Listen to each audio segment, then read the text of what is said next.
Hello, you wonderful people, and welcome to another episode of Super-Fanta-Fi. This being a show where I talk about the latest episodes of supernatural, fantasy, and or science fictional shows that I like. For this episode, I'm going to talk about the season finale of Colony. So in this, at the beginning of this episode, we have an interesting scene where we have like a bunch of kids robbing this guy for his stuff, and they kind of jack him. They like spray some kind of red powder in his face, and it kind of disorientates him. And they kind of knock him down, and then they jack all his stuff. And this scene is important because you hear the girl refer to one of the boys as Charlie, and it turns out to be Will's son. And they're talking about trading whatever they stole from him to somebody to try and get some food. So it's kind of sad that you have to jack somebody just to, survive. It's interesting because this is obviously taking place in Santa Monica where Charlie is. So you think, I don't know, it seems like, even outside of the colony, outside the wall, it's like, things aren't really all that good. It seems like it kind of shows you that people inside the colony, even though crap is bad inside the walls, it kind of worse outside, possibly. So, but this episode continues pretty much where the last one left off, where the cell, attacked the train where the host, one of the aliens, was riding and making his way to the block. It turns out the host is actually dead, and rather than leaving the body, they decide, because originally they were going to take it hostage because they were under the assumption it was a human host. It was a human person, which, that's what they were kind of alluding to the whole time until, you find out the last minute it was one of the hosts. But, they decide to keep it. They decide to take the host with them because they're like, well, this is an opportunity to find out more about these things, find out more about their physiology, their biology, basically find a weakness, a way to take them down. And at the same time, the Red Hats are being ordered by that lady. I don't even know her name. She's the one you see talking to Snyder from time to time. She's kind of a head honcho. Basically, she's telling all the Red Hats to take, they've got to find this, the host as soon as possible, because the last place that they have to do it before something happens to the host, because if the host dies, then there's a good chance the city's going to get messed up, because apparently something like this happened before, when they originally arrived. At least in one particular place, 2 of them were killed, and they basically laid waste to the place that they died in. So an interesting thing we also see in this episode is we kind of see a little bit of a softer side to Snyder, because you see him go see his daughter. He wants to give her a transit pass, kind of give her so she can go anywhere to kind of get a fresh start. His daughter's like, oh, and why don't you use it? Basically, he said he can't use it because, he's too recognizable. But, no one really knows her connection to him, her being his daughter, so it's easier for her to start over. But she decides that she doesn't want to take the transit pass because she's like, the way, whatever you did to, the way you kind of left Mom, there's no way I'm going to accept any help from you. So it's it makes you wonder, was it something that happened before the arrival? Was that stuff, something that's a relationship that was already rocky before the arrival? Or is it because he took that position as the head of the, well, in this world, in their words, the proxy, the head of the block? Is it because he took that position that their family kind of fell apart? Or was it kind of a thing that already happened before? We have Will telling his sister-in-law, Maggie. I keep wondering, is it Maggie or Maddie? I keep getting that confused. For now, I've been calling her Maggie. I think I'm just going to continue that until I get it straight in my head. He basically tells her to take her son, as well as her son Hudson, as well as his daughter Gracie and his son Bram, and take them to the Green Zone.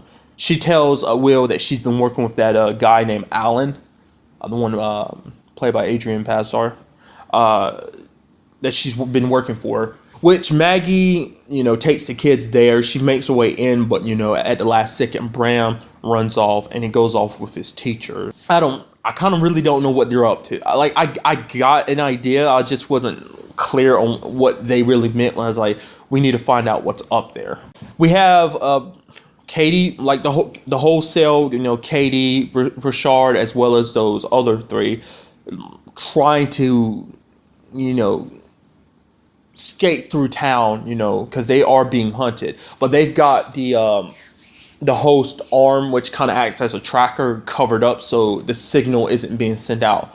So they're trying to, race to get back to their hideout. But they noticed, basically, the hosts start laying waste to the city. They destroy one particular building. I mean, you don't see it too much, but you only see one particular building get destroyed, but it's kind of implied. You kind of hear that basically they end up destroying other buildings. The cell, finally makes their way back to the hideout, and they decide to kind of examine the body. They even try to cut it open, but like that suit or armor, whatever it is so thick that even like it's so powerful that even like they tried using like a little, I guess it's a buzzsaw, and try to cut it open, but no dice.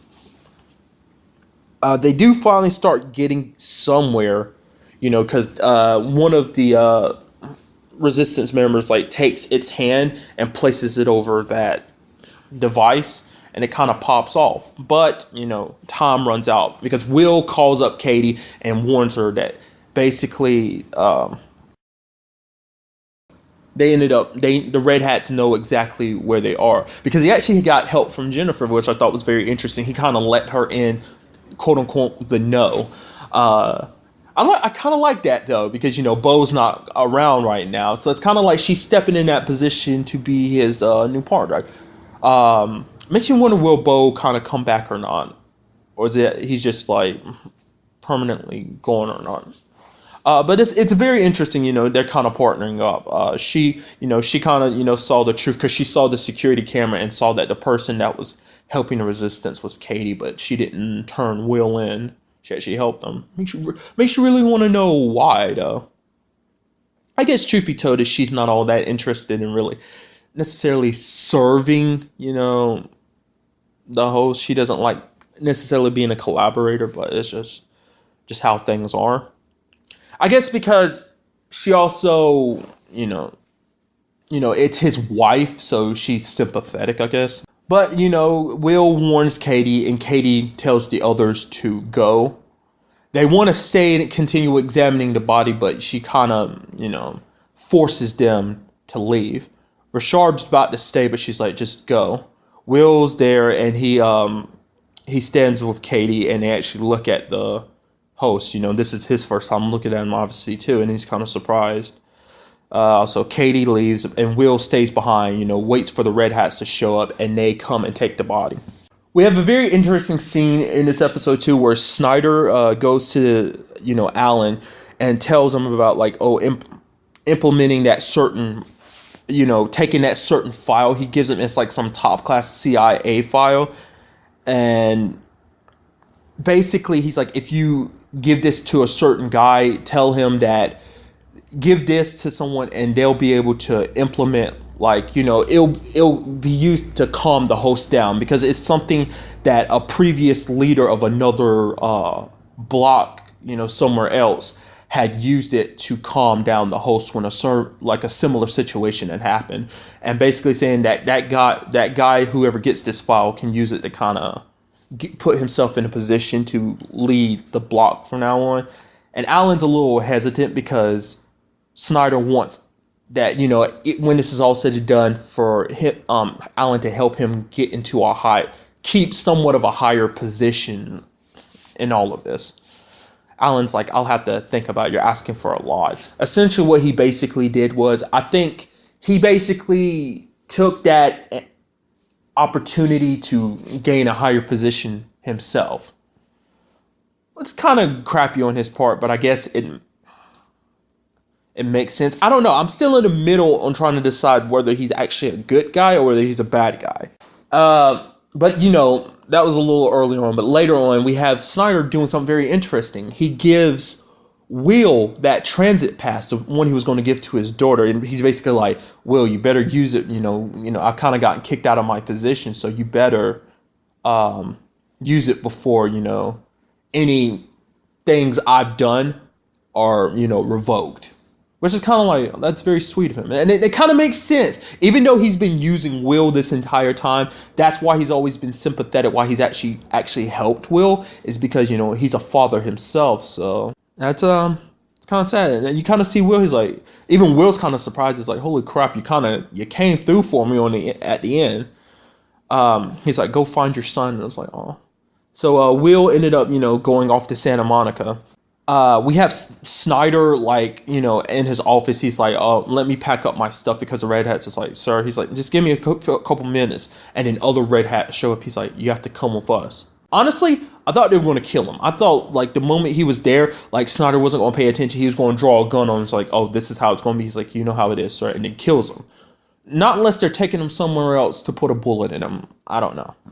You have Bram and his teacher getting arrested by the Red Hats, which come as no surprise because they ended up going to that secret passageway, but that secret passageway got locked down last episode. That's like you picked the that's like you were being a little stupid. You see what the situation was, and yet you ran away from the opportunity to be in a safe place. So it's like, what's that's going to turn into, I don't know, because I feel like he's going to be in a lot of trouble, because they're going to treat him like a resistance member, because the only people that are supposed to know that's there are the Red Hats, because they found it, as well as the resistance. So Will's probably going to have to bail him out of that. So, and speaking of the resistance, it makes you wonder, where do they stand after all of this, Because the resistance cell that we've come to know this entire time is kind of whittled down. We have Brochard's kind of the only noticeable member left, as well as the people he was working with. So it's obviously they're safe and they're bunkering down somewhere, but it's where can Brochard go now? Because his face is known to all the Red Hats. So there's he can't be as active as he has been in the past. And we also have, at the very end, Katie returning home to an empty house.